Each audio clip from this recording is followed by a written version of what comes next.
बिस्मिल्लाहिर्रहमानिर्रहीम। Dear students, Assalamu alaikum. Our today's topic is orientation in elimination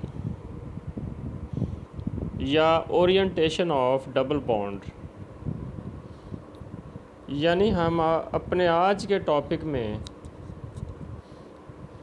double bond की orientation discuss करेंगे। If a substrate has beta hydrogen on only one carbon, there is no doubt about the position of new double bond. For example, N-propyl bromide gives only one propene। यानी अगर substrate के पास एक ही beta hydrogen है तो सिर्फ एक ही अल्कीनिक product बनेगा और वो 1 प्रोपीन कहलाएगा।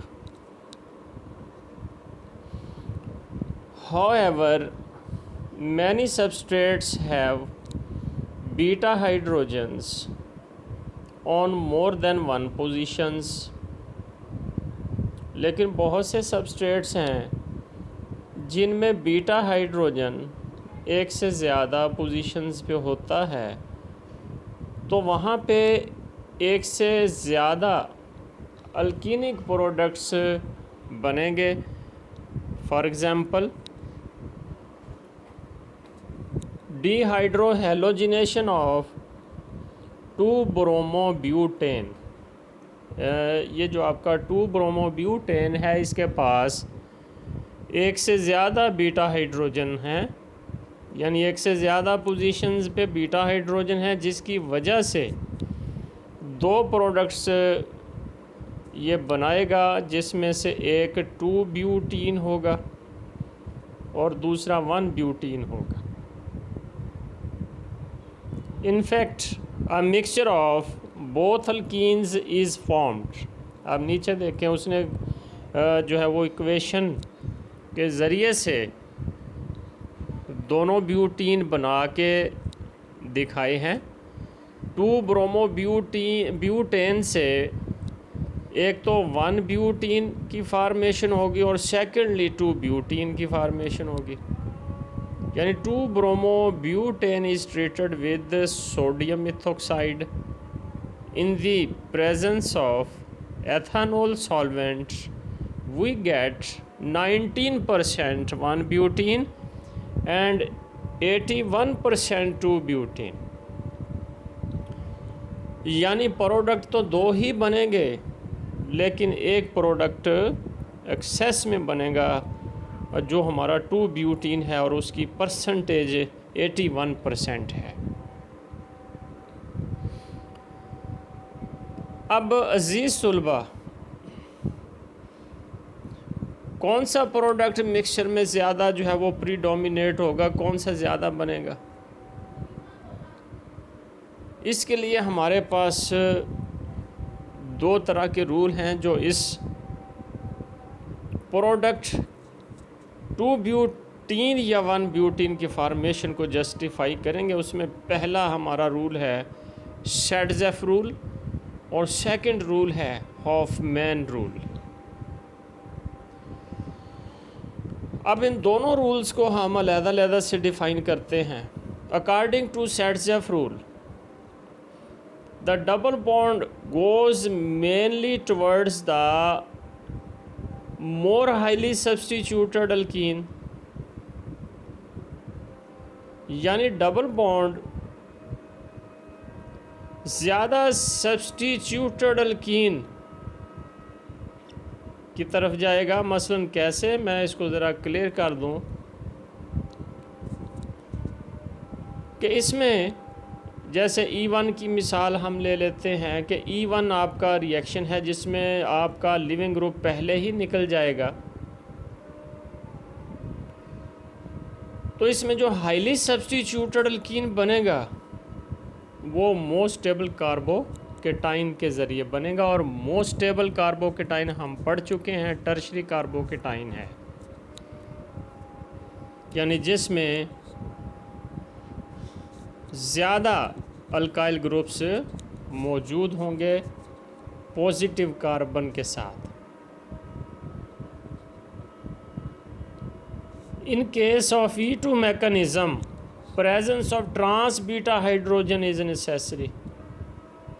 If trans beta hydrogen is available at only one position, then that is the direction of double bond. However, if trans beta hydrogens are available on 2 or 3 carbon, two types of behaviors are observed depending upon the structure of the substrate and the nature of living group. अब देखें उसमें आगे वो बता रहा है कि बहुत से एलिमिनेशन रिएक्शंस जिनमें न्यूट्रल सबस्ट्रेट होते हैं वो सेट्ज़ेफ रूल को फॉलो करते हैं, और जिनमें आपके लिविंग ग्रुप चार्ज्ड स्पीशीज़ होंगे वो हॉफमैन रूल को फॉलो करेंगे। सेट्ज़ेफ रूल के अंदर आपका हाईली सब्स्टिट्यूटेड अल्कीन होगा और हॉफमैन रूल के अंदर आपका लीस्ट हाईली सब्स्टिट्यूटेड अल्कीन बनेगा। अब जैसा कि मैंने पहले भी आपको बताया, ये मैं पीछे एग्जाम्पल की तरफ फिर ले आता हूँ। इसमें आपका सबस्ट्रेट था 2-ब्रोमोब्यूटेन। This is neutral. Substrate neutral होगा तो सेट्ज़ेफ प्रोडक्ट बनेगा एक्सेस में, और आपका हॉफमैन प्रोडक्ट कंसंट्रेशन में कम होगा, मिक्सचर के अंदर उसकी अमाउंट कम होगी। जैसे 2-ब्यूटीन आपका हाईली सब्स्टिट्यूटेड डबल बॉन्ड आपका अल्काइल ग्रुप्स के दरमियान है, दोनों तरफ से घिरा हुआ है, तो इस वजह से 81% इसमें आपका सेट्ज़ेफ प्रोडक्ट है और 19% हॉफमैन, यानी सबस्ट्रेट अगर न्यूट्रल है। अब इसी तरह अगर आपका सबस्ट्रेट ऐसा है जिसमें living group charged living groups हैं, जैसे आप देखें सल्फ़र के ऊपर पॉजिटिव चार्ज CI3 इथॉक्साइड के साथ ट्रीट किया, एथेनॉल सॉल्वेंट। अब आप इसमें देखें चूँकि सबस्ट्रेट चार्ज्ड स्पीशी है, substrate contain charged living groups, तो इसमें आपका जो हाईली सब्स्टिट्यूटेड अल्कीन है वो सिर्फ 26% बनेगा और लीस्ट हाईली सब्स्टिट्यूटेड अल्कीन आपका 74% बनेगा। आप देखें उसमें डबल बॉन्ड एक तरफ है, लीस्ट हाईली सब्स्टिट्यूटेड है, यानी दोनों तरफ से जो है वो अल्काइल ग्रुप से क्राउडेड नहीं है, यानी डबल बॉन्ड के दोनों तरफ जो है वो हम देखेंगे अल्काइल ग्रुप्स की क्राउडिंग नहीं है। 74% आपका हॉफमैन प्रोडक्ट बन।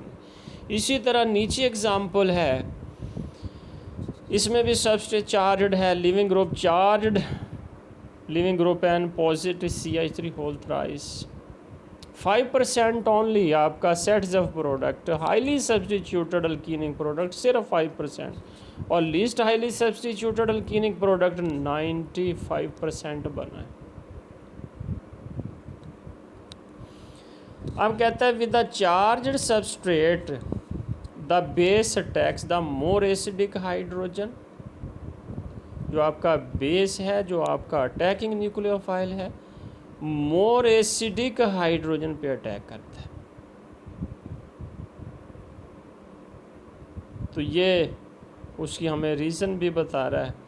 तो हमने दोनों रूल्स, सेट्ज़ेफ रूल, हॉफमैन रूल को जो है वो अच्छी तरह से जो है वो डिफरेंशिएशन दोनों की हमें आनी चाहिए कि सेट्ज़ेफ रूल जो है वो अल्कीनिक प्रोडक्ट की फार्मेशन को किस तरह से देखता है, हॉफमैन रूल आपके अल्कीनिक प्रोडक्ट की फार्मेशन को किस तरह से देखता है। तो आपने देखा सेट्ज़ेफ रूल के अंदर हमने देखा जो हमारा अल्कीन होगा हाईली सब्स्टिट्यूटेड होगा, और हमारे हॉफमैन रूल के अंदर आपका जो अल्कीन होगा वो लीस्ट हाईली सब्स्टिट्यूटेड होगा, यानी एक तरफ होगा डबल बॉन्ड। और हमने फिर इसमें चंद एक पॉइंट और भी देखे, जैसे कि मैंने कहा कि E1 एलिमिनेशन रिएक्शन की तरफ अगर आते हैं तो आपका जो हाईली सब्स्टिट्यूटेड अल्कीन है वो स्टेबल कार्बोकेटाइन से बनेगा और वो टर्शरी कार्बोकेटाइन होते हैं।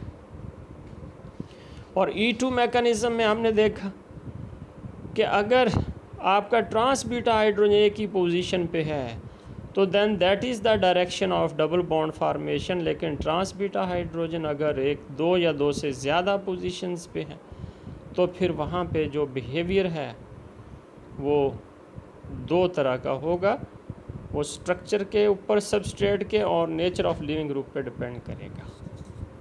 फिर हमने देखा कि जितने न्यूट्रल सबस्ट्रेट्स हैं वो आपके सेट्ज़ेफ रूल के मुताबिक प्रोडक्ट बनाएंगे जो हाईली सब्स्टिट्यूटेड अल्कीनिक प्रोडक्ट होगा, और जो आपके चार्जड सबस्ट्रेट हैं जिनमें लिविंग ग्रुप चार्ज स्पीशी है वो हाफमैन रूल को फॉलो करेंगे और ज़्यादा हाफमैन प्रोडक्ट होगा, और जो कि लीस्ट हाईली सब्स्टिट्यूटेड अल्कीन होगा विद अ चार्ज सबस्ट्रेट। उसने आखिर में कहा the base attacks more acidic hydrogen. तो उसने कहा कि अगर चार्ज सबस्ट्रेट है उसमें अटैकिंग जो आपका ग्रुप है न्यूक्लियोफाइल मोर एसिडिक हाइड्रोजन पे अटैक करेगा और इससे लीस्ट हाईली सब्स्टिट्यूटेड अल्कीन बनेगा। तो अजीज़ सुलबा, आज का हमारा टॉपिक बहुत इम्पोर्टेंट था, ओरिएंटेशन ऑफ डबल बॉन्ड या ओरिएंटेशन इन एलिमिनेशन रिएक्शंस। तो दो तरह के रूल्स को हमने डिफरेंशिएट करना है। इसके साथ ही हमारा आज का टॉपिक कंप्लीट हुआ। इंशाल्लाह नेक्स्ट टॉपिक के साथ कल मुलाकात होगी। अल्लाह हाफिज़, अस्सलामु अलैकुम।